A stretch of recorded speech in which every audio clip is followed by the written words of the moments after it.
Men turmuştan bir kızım menen ajırашkam. 6 жыл болду. Женский жактан көп ооруйм. Больницага көрүнсөм күйөөгө сөзсүз тийже ойнош күт дей беришет.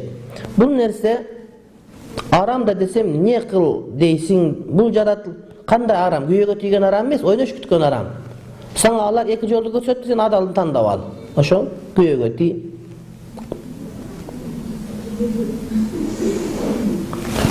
Организм талап кылат, кандай осуят берип коюңуз? Не деген осуят?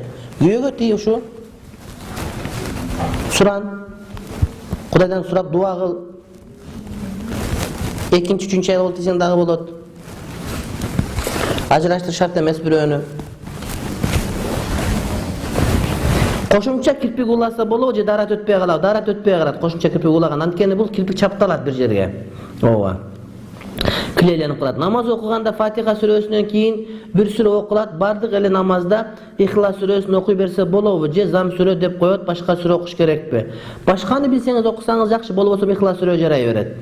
Шариатта канча жашта турмушка чыкса болот? Балагатка жеткенден кийин акыл эси болуп, ошол күйөөсүнүн жакасына агартып келгенде келиңиз деп сыйлап турганга жараганда. 30га чыгып деле урматтай албасаң да күйөөгө тийгенге болбойт. Нике кыйдыргандан кийин да нике жаңылап окуса болобу? Жана мурун күбө болгон адамдар болуш керекпи? Жок. Жаңылап окут деген сөз жок. Анан мурун күбө болгон кайрадан нике кыйдырганда кайрадан келиш керек деген дагы жок.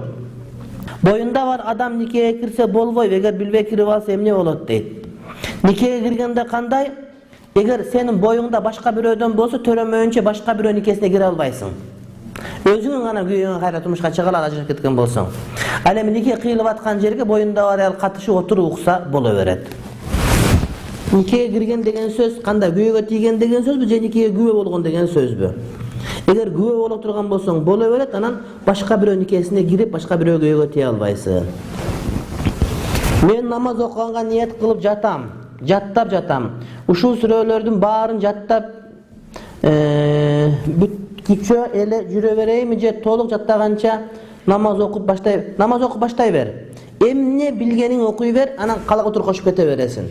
Фатиханын жарымын билсең, жарым менен баштай бер, Ихласты билсең, Ихлас менен баштай бер. Намаз окуганда Аятал Курси сүрөсүн кошуп окуш керекпи? Аны окубаса намаз кабыл болбой калат деген чын, бул жалган.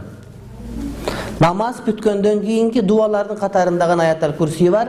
Аятал Курсиин дайым окуп жүргөн адам, бул адам менен бейиштин ортосун өлүмү гана тосуп турат дейт. Эркектер менен кол алышып учурашуунун күнөөсү кандай болот? Арам болот. Арам, чоң арам.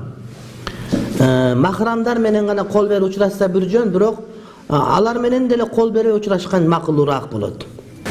Ал эмес, мына кече сабакта айттык эркектерге, чоңоюп калган кыздар аталары менен кучакташып өшүшашкан туура эмес. Чоңоюп калган кыздар ыңгайсыз болуп калат кээде. Ал адам, сен да адам. Ошон үчүн урматтуу бир туугандар, чоңоюп калган эркек балдар менен, чоңоюп калган кыздар ата-энеси менен, атасы менен кучакташып өшүшкан туура эмес. Жөн эле маңдайын өптүрүп койсо бар, колун өпүш жетиштүү болот. Анан кучакташып көкөрөгөнө тийип кетип башка болуп, анан ар кандай бир ыңгай сабалдар келип чыгышы мүмкүн. Шайтан дайыма жаныңда даяр жүрөт. Ошону эсиңен чыгарба. Мен дааватка чыккан эмесмин. Досторума даават айтсам болобу дейт. Ошо билгениң айтсаң даават болот.